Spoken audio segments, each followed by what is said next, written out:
చేయండి, ఇంకా పెద్దగా చేయండి బాగా. సెంటర్లు ఎక్స్ట్రా పెట్టుకోండి. కేక్ మేమందరం పెడతాం తిన్నాం.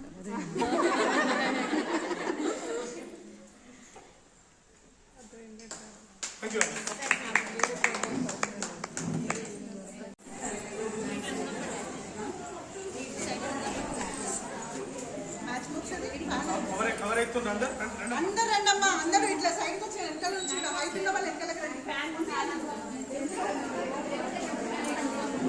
కొత్తగా చెప్పాల్సిన పనిలే, ఎందుకంటే బయటికి వెళ్ళినప్పుడు చేసుకుంటుంటే మీకు అన్ని తెలుస్తాయి.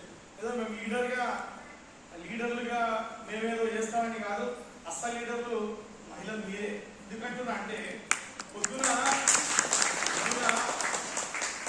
భర్తతో పాటు పెళ్ళైన తర్వాత పెళ్ళైన చదువుకొని కాలేజీలో నిలబడడం, చదువుకోవడం.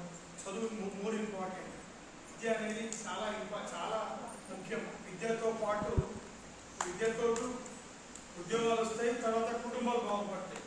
అయితే ఎందుకు ఇంతకు ముందు అన్నానంటే అసలు లీడర్లు మీరు ఎందుకన్నానంటే ఉద్యోగాలు వేసిన దగ్గర నుంచి పిల్లల్ని రెడీ చేసి పిల్లల్ని స్కూళ్ళకి పంపించి భర్తకు బాక్స్ కట్టి భర్తను తయారు చేసి భర్తను పంపించి తర్వాత ఇల్లు బట్టలు ఇట్టలు ఇల్లు ఈ వ్యవహారాలు ఉంటాయి కదా, ఇవన్నీ చేసుకొని కూడా ఒక 2 రోజులు 4 రోజులు ఏదో ఒంట్లో బాగలేక ఉంటే అప్పుడు ఒకటి తెలుస్తుంది. అవునా కదా?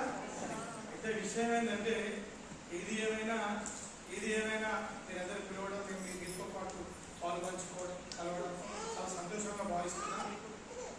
నేర్చుకోండి, మీరు కూడా బాగుపడండి, మీరు కూడా స్వయం శక్తితో ఎదగండి, మీరు కుటుంబాలను బాగుపరచుకోండి, మీ పిల్లలను బాగా చదువుపియండి. చదువు లేని సొసైటీలో ఇది కాదు. ప్రభుత్వాలు కూడా రిజర్వేషన్స్ ఇస్తా ఉన్నాయి మహిళలకి, 50% రిజర్వేషన్స్.